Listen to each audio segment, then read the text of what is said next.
So this is the story of a supercar that breaks all the rules. A supercar designed like no other with an affordable price for this kind of car. It was a big dollar gamble by a very small dollar company because, no one really cares about second place. You win on Sunday, you sell on Monday.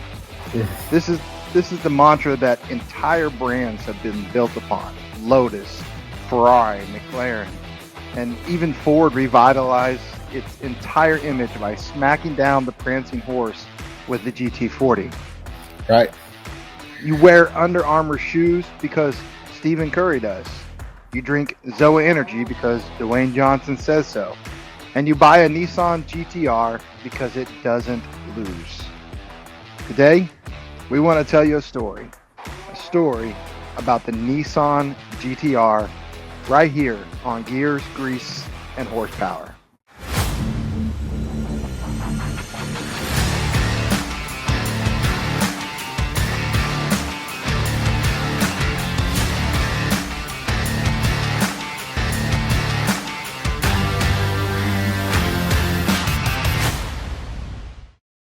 My name is Ty Elledge, and this is Gears, Grease, and Horsepower. This is our second episode, and I'm joined today by my co-host, Mr. David Fernandez. I forgot to introduce you last week. That's all right. I didn't even let you talk. So, what do you think? What's your opinion on the GTR? Oh, it's an iconic car. It's definitely one of my favorites as far as JDM cars go. It's cool to see that they're more and more of them in the United States now. So it's anytime I see one going down the road, it's like you got to stop and you got to turn around, or if it's at a car show or car event, I got to go check it out. So it's one of my favorite cars. So yeah, it's one of my dream cars. It's on my list of the dream garage. Absolutely. I think it's probably a car that should be on any car guys or car girls list. Let's jump into this history. Let's find out about this car. Okay. Many believe that the GTR story begins in 1989 with the R32, but that's not where the origins begin. The real story starts in 1957 when a small Japanese company named Prince Motor Company set out to build a car that could embarrass Ferrari on its own turf. Ferrari was just like the company to beat, apparently, back in the 50s and 60s. Everybody wanted to embarrass Ferrari. Yeah, they were like the king of the hill. They were on top, and everybody was wanting to knock them off. It's good for Ferrari though, because they set the bar for everybody. They did, and they set it high for sure. Yeah. What unfolded next revolutionized automotive history forever. Unlike the era's luxury-focused vehicles, Prince Motor Company crafted an aggressive, no-nonsense machine, taking a sedan, installing a racing engine, and dominating races where Japanese cars had no business winning. This car laid the groundwork for a 65-year legacy of relentless monsters. Vehicles so formidable that they faced bans from racing and earned legendary status. These machines were so advanced that they literally redefined limits of performance.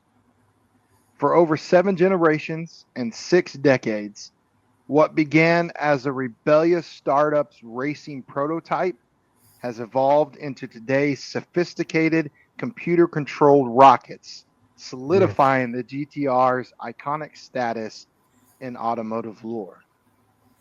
But what matters is this. In 1957, Prince Motor Company was a tiny Japanese startup with big dreams and zero respect in the automotive world. While Toyota focused on economy cars and Honda was still building motorcycles, Prince's engineers tore into European sports cars like the Ferrari 250 GTS, the Porsche 356, and BMW 507. They bought, they studied, and they learned how to surpass them. The result was a 1957 Prince Skyline. But it wasn't just another Japanese sedan mimicking European luxury. Prince had a bold idea: take their best sedan and make it not just compete, but dominate on racetracks. By 1964, they achieved this with the Prince Skyline GT, Japan's first true performance car, featuring a 2-liter inline six engine revving to 7,000 RPM, much higher than others at that time, and still even today.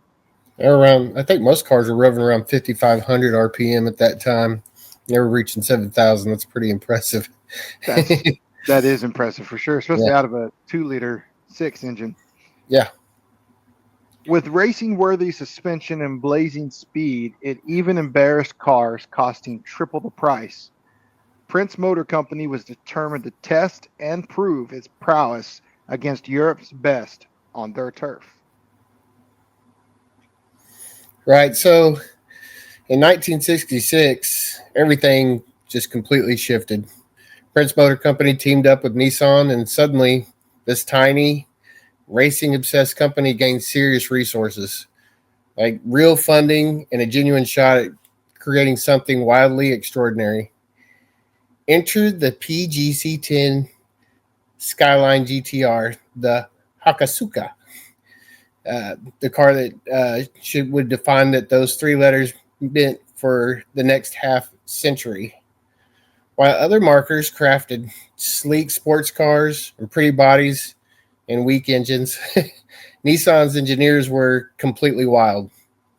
They took their most advanced racing engine, the S20, and then somehow convinced management to install it in a street car.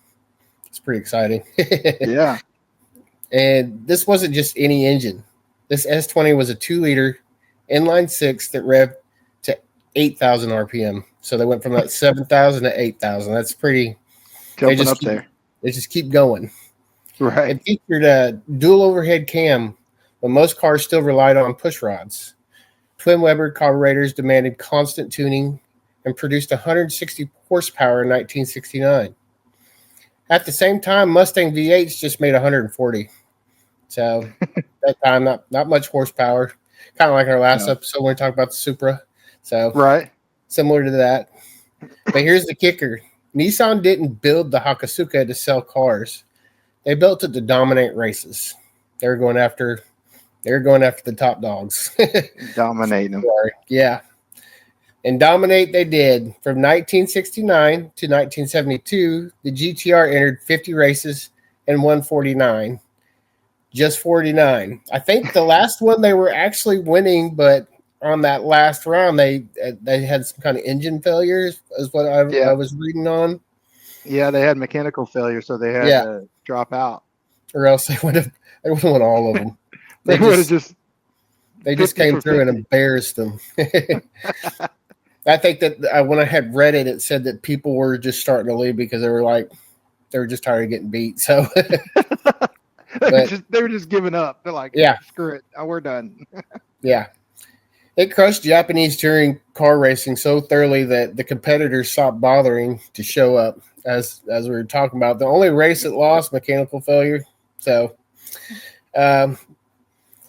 this wasn't mere success. It was absolute supremacy. The GTR announced itself worldwide, and everyone took notice. But then disaster struck in 1973. Japan, like a freight train, suddenly nobody wanted gas-guzzling race cars anymore. That's a sad to see that era didn't end. For sure. The government began imposing strict emission rules. Insurance companies went into overdrive with high-performance car premiums. Nissan had already developed the next GTR, the Kimura, which is a very, very rare car. Yeah.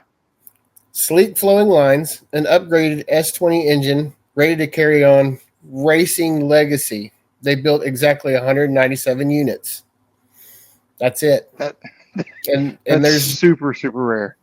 It's super rare. They actually had, I think, the highest recorded price for a Kimura to sell for is $430,000. Yeah, it's pretty cool. $430,000. That's pretty. Wow. That's pretty neat. They're extremely rare. It's a very highly sought out collectible car. The car meant to carry the GTR heritage into the 70s. Became the rarest GTR ever made. Most people have never even seen one. Most Nissan dealerships never laid eyes on it. And just like that, the GTR vanished, just like it is today. Sadly, it vanished. Right. They rolled the last one off this week, or last week. I did see that. They're gone. Maybe we'll get like this. This one was gone for 16 years while the GTR was, named dead. Nissan continued making the Skylines, the R30, the R31, which I have never seen any of those. I No. have never seen an R30 or R31. Oh wow. They sought out to recapture turbocharged magic and cutting edge tech. Nissan's always on top of their game. Absolutely. But something was missing, the racing DNA, that unwavered dedication to being the fastest on four wheels. Sure, the 1931 won some races, but nobody paid attention. Without the GTR badge, it was just another quick Nissan. But the mid-'80s, the Nissan was in trouble. Their sports car had lost their edge. Racing programs were failing. The company had once created Japan's most feared machine, was slipping into irrelevance. Yet in the shadows, something was stirring. And I can't wait for this. The top secret project aimed at bringing the GTR back from extinction, a plan to craft the most dominant racing machine the world had ever seen. In 1985, Utakata Q took the helm of Nissan's president and immediately launched a crusade against mediocrity. His goal was the 901 movement, and it was to make Nissan the world's top performing car company by 1990. Not just good, but the absolute best. While other firms trimmed cost and played it safe, Q went completely off the rails.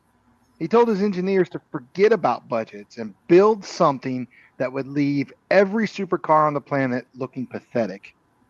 The result was the R32 GTR. And when I say that this car was advanced, I mean it was practically alien technology wrapped in a modest gray shell. Twin turbos feeding a 2.6 liter RB26DE TT engine, 280 horsepower, though everybody knew that it was pumping out way more. At this time, Japan had what they called a gentleman's agreement, Yeah. where all the cars, Nissan, Toyota, Honda, all the car brands, they would put, I can't remember exactly. I've heard what it's called, but they would put something in the engine that would detune it so that it would make only like they had like agreed amongst each other to only hit like a certain threshold of horsepower. But I guess Yeah. whatever they put in the engine was very easily removable. So the car made a lot more than the 280 horsepower. And I think at that time they said, so they rated it at 200 because that's legally what they were supposed to do. I think they said they was making around 320 at the time. Jeez. This car had all-wheel drive with a supercomputer brain that thought faster than human reflexes. Four-wheel steering that defied physics. But here's the secret weapon that nobody saw coming. Nine letters. It was the ATT ESA ETS. Now, I wasn't for sure what that stood for or what that even meant. Some of our listeners may not know, so let me clarify here. Nissan engineers had actually bought a Porsche 959 and torn it apart and figured out how to make something even better. The 959 was a masterpiece, but it had one fatal flaw. The power was always sent to the front wheels, causing understeer like he was driving a school bus. Right. The GTR stayed rear-wheel drive until the computer detected slip, and then instantly it would switch to all-wheel drive exactly which wheel needed it the most. The outcome was a car that could launch out of corners like a drag racer, yet handle like precision, or handled with precision like a scalpel. In 1990, the R32 made its debut at its first race. What followed was total automotive annihilation. Mm. 29 races, 29 wins. The GTR didn't just beat the competition, it obliterated it so thoroughly that Australia's racing circuit even banned it from their touring car championship. They nicknamed this car Godzilla because it was crushing everything in its path. Now I know you you had talked Yeah, about this last week. yeah. Uh, can you add anything to it that you know that I didn't talk about here? Because I know you No, know this no, car pretty good. no. You summed it up pretty good. It's pretty. I mean, if you follow like the history, Australians love their horsepower. They have they're very competitive with their racing, and for them to ban a car, it's that says a name for yourself because I mean it's a whole nother world over there.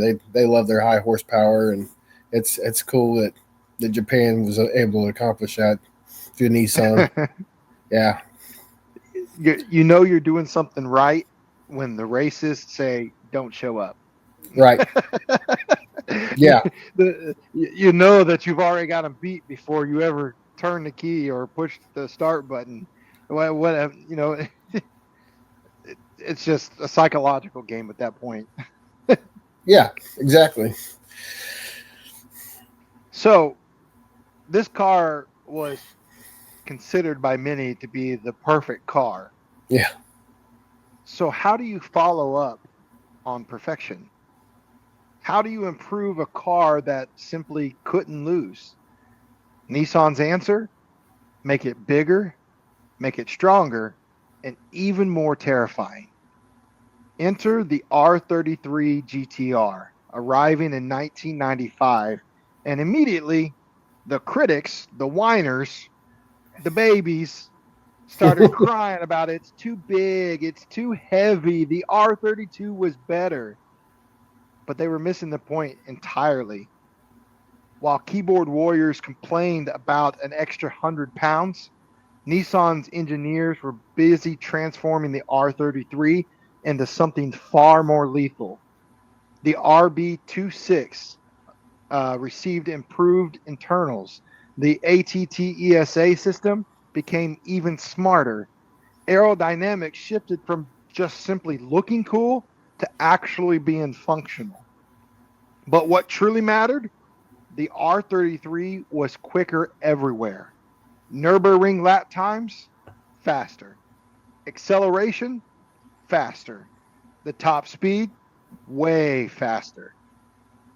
In 1996, this blew me away. I when I've read this and found this, it was just mind blown. In 1996, the R33 GTR hit 221 miles per hour on the Bonneville Salt Flats. We're talking a street car with air conditioning, with a radio. I mean, basically off the line, factory, stock, ready to go, reaching speeds of 200. 221 miles per hour. That's you're solidly in supercar territory with that kind of speed. Definitely. Oh yeah, I yeah, definitely mean, in supercar territory. uh, I I can't even imagine. I mean, I've done 160. That's the fastest I've done in a car. I Yeah, mean, we're talking like 60 miles an hour faster than that. It's crazy. And just like its little brother, the R33 kept dominating the racing scene. The JGTC championships, Australian touring cars, until they banned it again. It scored Le Mans class wins too, but Nissan wasn't finished evolving. They launched the R33 GTR V Spec, a track focused beast with carbon fiber, sharper aerodynamics, and suspension tuning that made the standard R33 seem tame. And then came the LM Limited, essentially a street legal race car celebrating their Le Mans wins. Just 444 units were made. And if you spot one today, you're looking at automotive royalty for sure. Yeah. Oh yeah. The R33 proves something crucial. The GTR wasn't just a hit one or just a one-hit wonder. It was a dynasty that kept getting better with every generation. Absolutely. So in 1999, Nissan faced a dilemma. The R33 was so impressive, it was starting to become boring. I don't know how someone would see it was boring, but I guess at the time people saw it as boring. I, Winning I, races. I, I guess it was just, once you win and win and win and win, there's no competition Yeah. any longer. Then Yeah. They're like, but where's the thrill when the victory seems inevitable? So they set out to create the ultimate GTR, the definitive statement, a machine so flawless it would render all other sports cars obsolete. The R34 GTR looks similar, yet beneath its familiar shape lay the most sophisticated production car ever created. We're talking about technology that wouldn't reappear in any other vehicle for another decade. The RB26DETT engine, which is a very famous engine, its final evolution with stronger internals, upgraded turbos, and a factory power rating that everyone knew was a facade. Nissan claimed 280 horsepower to Japan's gentleman's agreement, but dyno results told a completely different story. These cars produce over 320 horsepower straight from the factory, but the real innovation was in the electronics. The R34 debuted in a multi-function display, a screen that revealed everything the car was doing in real time.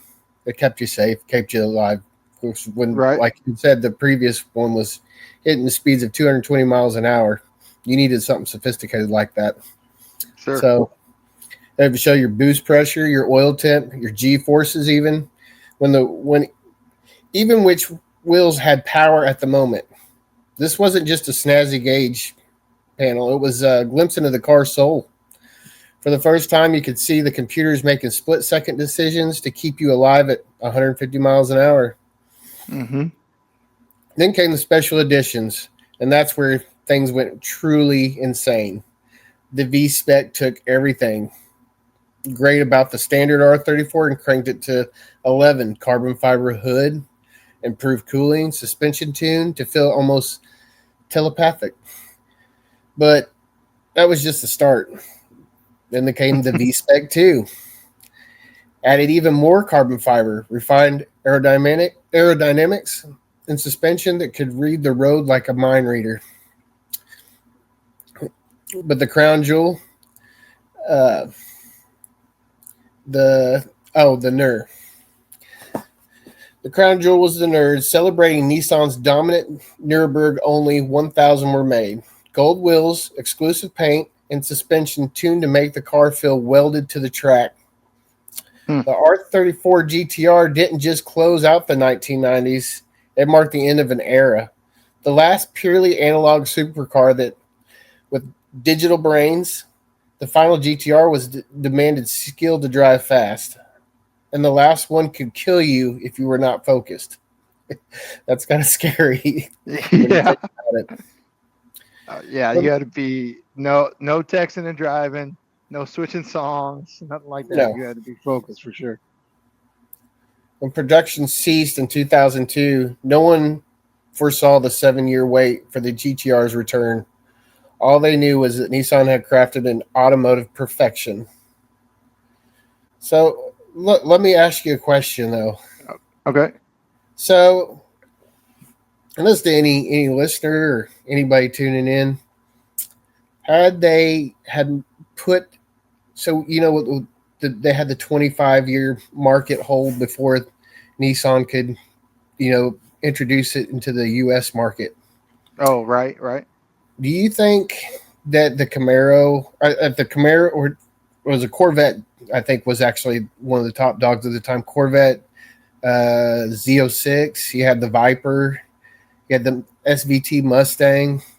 All those Mm-hmm. were pretty top contenders in the U.S. Do you think that they would be as irrelevant or sought out if we had that in the U.S. market at the time?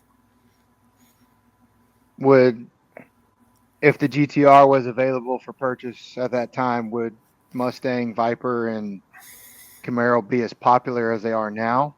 Yeah. Or do you think the GTR would be as popular as it is now? Do you think it would? Because I know when I Um, see GTR go down the road, I'm like, that's neat. But when I see a car of like that era from the United States, I'm like, that's a cool C5. yeah, It's it's I do kind of get like what they excited were about talking Vipers. about when. Sorry, I didn't mean to interrupt you. Oh, you're good. Um, when they was talking about the GTR being boring, uh, it was because it was probably so prevalent in the Japanese market at that Right. time. Um, I think that may be a reason why, like you said, you see a Camaro, a Mustang, going down the road now, and you're just like, oh, okay, that's cool, and then you just go back to what you're doing. But you see the GTR, like you said, and you're like, whoa, hold up, just a minute, we gotta Yeah. put down what I'm doing. I gotta take a look at this. I wonder the same thing because I mean, if GTRs were as prevalent as Camaros, Mustang, and all the American-made cars were then, if we would treat them the same, because I think that's kind of what made part of the lore for the GTR is because it was inaccessible. You Right. couldn't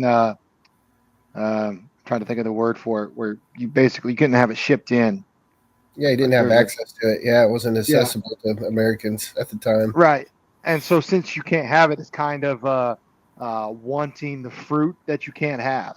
Yeah, you know, like a little kid. it's there. Yeah, exactly. Yeah, yeah. When your mom, when you got in trouble or whatever, and she took away your favorite toy when you was a kid, and she put it, on top of the fridge or somewhere up high, you could see it, but you couldn't reach it. It made you want it even more. So, I think the American public saw the GTR, they saw pictures, they saw video, all that coming out of the Japanese market, and they Oh were yeah, like, "I want that, but I can't get it, so it makes me want it even more." And yeah. so, yeah, I, Now the I, closest thing I, anybody got was a poster. That's true for so many years. Yeah, For so many years, it was inaccessible but extremely wantable. I right. guess if that's a word. No, I think you're right. I think you're onto something for sure. Yeah. So, for silence for 5 years, the three most feared letters in motorsports vanished from the showrooms. No new GTR, no racing victories, just nothing. Nissan was in trouble financially. Carlos, I'm I, not th- I sure how to think pronounce it. I Carlos think it's known. Ghosn had taken charge and was slashing costs everywhere. Sports cars were costly to develop and sold in tiny numbers. The business case for the new GTR simply didn't add up. Meanwhile, the legend of the R34 continued to grow. Import tuners were pushing them past 1,000 horsepower. Easy. Hollywood included the Fast and the Furious, uh, or included one of the R34s in the Fast and the Furious. Prices for the pristine examples soared into six figures. So fun fact that the one of the R34 GTRs from the Fast and the Furious, I think, sold for $1.3 million. That's crazy. Oh, 1.3 million. 1.3 million. Wow, that's crazy. Was it even a real R34 GTR? I believe so. Yeah. Was it okay? I know. Sometimes they take like like a more accessible and kind of just like put body panels or Oh yeah. modifications on them to make it look, and it's a clone, and then Oh it's yeah. not the real one. Oh yeah. So Yeah. that's crazy. If you've ever watched like the movie, it's crazy what they they did to some of those cars. They weren't. You just saw the shell. It wasn't the actual like the car. It wasn't that. I know it's so disappointing. It's like you see it in the movies, you build it up in your head, and then you see like a picture of it like driving on a trailer or something. You're Yeah. like, what the heck? Yeah. I Yeah. It wish is I'd never disappointing. seen that. Well, at this point in time, the GTR became a myth, kind of like a unicorn, talked about endlessly, impossible to buy, brand new. Other automakers made the effort to fill the gap. Subaru's STI, Mitsubishi's Evo, even Honda's NSXR, which I love the NSXR. They're awesome. Yeah. All great, but none possess the GTR DNA, the unwavered obsession with being the fastest on four wheels. No matter the cost or the complexity, by 2005, enthusiasts had given up hope. That was sad. A sad day for sure. I feel their pain now. The GTR was gone, a relic from the era when Japanese manufacturers genuinely aimed to build cars capable of outshining supercars, which they did an amazing job at. Mm-hmm. In Nissan's advanced engineering division, something was brewing, a top secret project, which I love.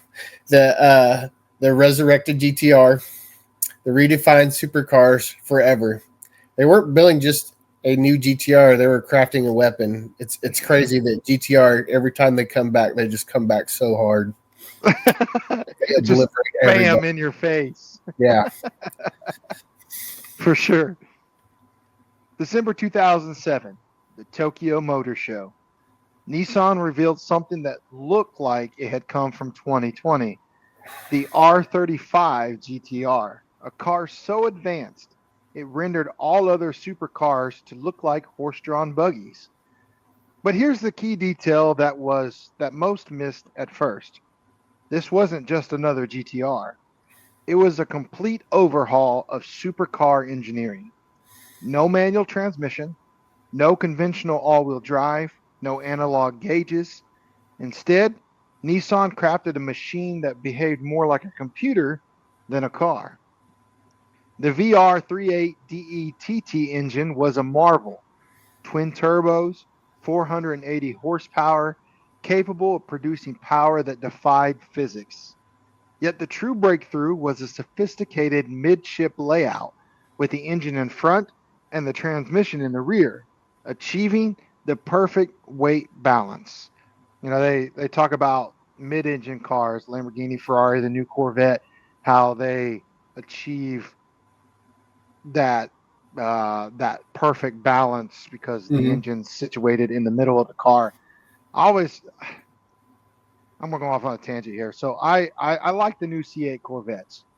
However, I have always liked how the Corvettes with the front engine, because it was kind of like America thumbing their nose at everybody else saying, we're doing what you're doing, just doing it the way we want to do it. Right. And then they went with the C8. So I always wondered if there was a front engine car that could compete in like the balance spectrum. Here we go. Perfect balance with the front engine, transmission in the back. And about that transmission, the dual clutch gearbox that shifted faster than human reflexes, just 0.15 seconds per gear change, quicker than a blink. And the all-wheel drive system, forget everything you thought you knew about the ATT ESA. The R35 system could route power precisely where needed, when needed, with near supernatural accuracy. The result?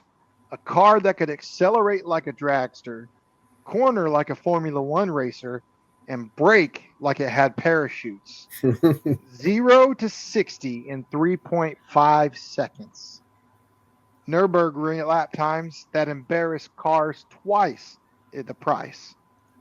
But the real genius was in the details. Launch control ensuring perfect starts every time, multiple driving modes that transform the car's personality at a tap, and onboard systems capable of performing thousands of calculations per second to keep you safe. Other automakers spent decades trying to match Nissan's feat with the R35, and most still haven't succeeded. Right. And here's where the R35 story becomes truly fascinating. Rather than replacing it every few years, Nissan chose to continuously evolve and refine it. Each year brought new enhancements, updates, and special editions that push performance boundaries even further. In 2012, they introduced the Black Edition, featuring more aggressive aerodynamics and the first factory increase to 545 horsepower. In 2014, the Nismo Edition launched arguably the most extreme GTR ever built. Optimized for the track, it boasted upgraded suspension, full carbon fiber components, and aerodynamics developed in real wind tunnels. This wasn't just a GTR, it was a street legal race car. In 2017, the Track Edition arrived, stripped down, lightweight, and laser focused solely on lap times. Nissan had created a machine capable of showing up at any track day and embarrassing exotics worth millions. Oh yeah. And through all these iterations, the R35 kept accelerating faster. Today's models surpass 600 horsepower, can hit 60 miles per hour in under 3 seconds, and lap the Nürburgring faster than some race built cars that only exist in virtual worlds. What's even more impressive? After 16 years, the R35 remains highly competitive with new supercars. Vehicles costing 3 times as much often struggle to match its performance, Right. solidifying its legacy as a true automotive legend. That's crazy. So here we stand, 7 generations spanning 65 years. From Prince Motor Company's racing prototype to today's computer guided rocket ships, the GTR has claimed over 500 victories across 6 decades. It's That's been banned from it's been banned from races more times than any other car in history. It broke lap records worldwide and ignited an entire generation of high performance vehicles. Most importantly, it challenged a belief from 1969 that a Japanese car couldn't match European supercars and completely outshine them. Today, every high performance car incorporates technology that the GTR pioneered. All-wheel drive, cutting-edge electronics, computer-controlled systems.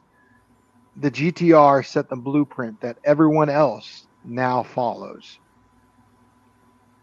Looking ahead, Nissan has announced that a new GTR is on the horizon. Hybrid power, electric assistance, new generation tech that will make the R35 seem primitive. The next chapter in a story that began with a small company's dream to surpass Ferrari, 65 years later, that dream still burns bright. Now I know I seen that article. I think that same article you was talking about the last GTR rolling um, off the factory line, right. and I really hope there's a new one coming. I do too. Yeah, I do too. I, I mean, if they do bring another one back, it's gonna, based on their history, it's gonna come back even harder than the last one. So. man, I hope so. It's And it's crazy because they're not about horsepower. It's all about power to weight distribution and everything else. They've never been like extremely high horsepower, but they just dominate. They can show you that don't need high horsepower to win races. right. Yeah. Well, I read an article not too long ago about how cars tend to mirror the economic trends of the times, like back when Henry Ford first introduced his Model T was back in the early 1900s. Economic times weren't all that great, and of course, he's famous for saying you can have a car in any color you want as long as it's black. You know, it's a black was considered a dark color. Then you come into like the 60s, the 50s and 60s, you got these bright colors. You got like pink Cadillacs and teal blue with big fins.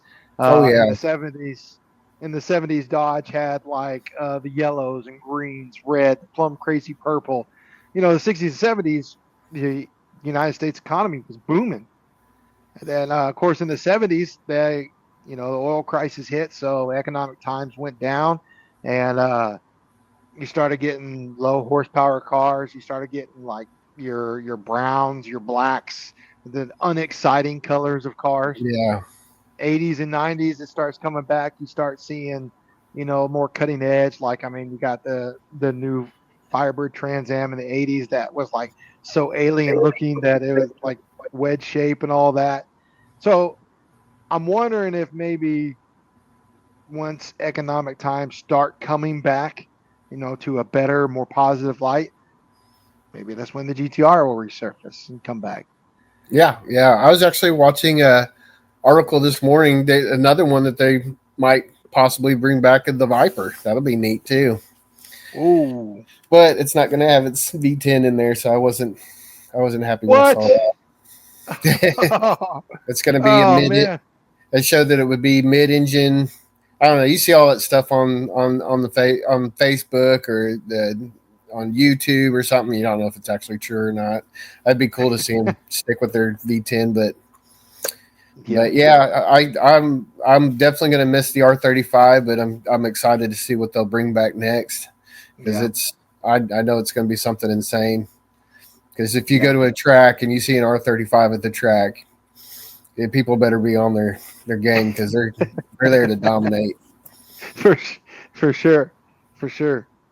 Yeah, the GTR is one of those cars that it shaped automotive history, but it also became automotive history. It made history. They were so far ahead of their times, Yeah, or ahead of their time. Whenever they came out with some stuff, it was just like it just basically caught all the other car brands with their pants down, because they were like, "Oh crap, we need to incorporate that in ours." that's Japan for you. They're way advanced So true. Yes. everywhere in every aspect. So it's Yeah. pretty. They're going to come out with something cool. I can feel it. So Yeah. I hope I'm not building you up today. And yeah. Yeah, I mean, even if they don't, we still have the cool cars that they made for us in the past. So and yeah, there's a lot of them out there.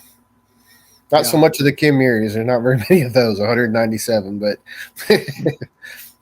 you'll be lucky to ever find one of those. no. Yeah. And so, yeah, that's the complete story of the GTR. It was a rebellious startup that became a banned beast all the way to now a modern day legend. It's three letters that still makes supercars nervous. All the way from the 1957 prototype that nobody took seriously to a modern day monster that redefined what possible means. The GTR story isn't just about cars. It's about what happens when the engineers stop asking why and start asking why not. I love it when engineers do that and Yeah. the car brands are like, "Hey, make up something. What you Yeah. got?" So, man, I can't wait. Now I'm like wanting it to I'm wanting to come back, wanting it to come back so bad, just so I can see it. I mean, it's amazing. I think I've only seen two of the new R35s, the latest generation of the GTR, ever in real life, and yeah, it's like you said, it's something that definitely makes you stop and go, "What is that? Oh, that's a GTR." Oh yeah, yeah. They're very. I've seen several R34s. Like when I went to Florida, Florida has an amazing car scene down there. When I went to Orlando, so Hmm. they have something called a import nights. I think is the name of it, something like that. So I go to this parking garage. It's Japanese style, and it's just levels and levels and levels of nothing JDM cars. You get to the very top, it's nothing but skylines, R34s, R33s, R32s, all up top. Oh man, it was amazing. And you can see the Ferris wheel in the background. It was perfect for photos. It was neat to see. There's not very many people around here that have an R34. There's I forgot the name of the blue, but there's a blue one in St. Louis. You got to get. It's kind of confusing because you've got you've got the GTR and then you've got the GTT, and they both look similar. So Oh yeah, huh? What's the difference between the GTR and the GTT? I'm not really sure on that. I know I was told the taillights maybe set up a little bit different. I'm Oh, not really sure on that though. But I've looked at pictures of when people say R34, and I think it's a GTR, and it's actually a GTT. So when I read the description, they look very similar, and I believe there's quite a bit of a price difference in them as well. right.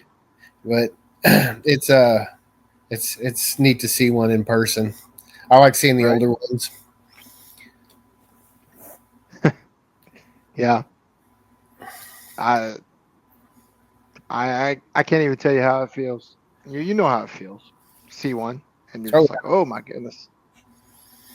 So what do you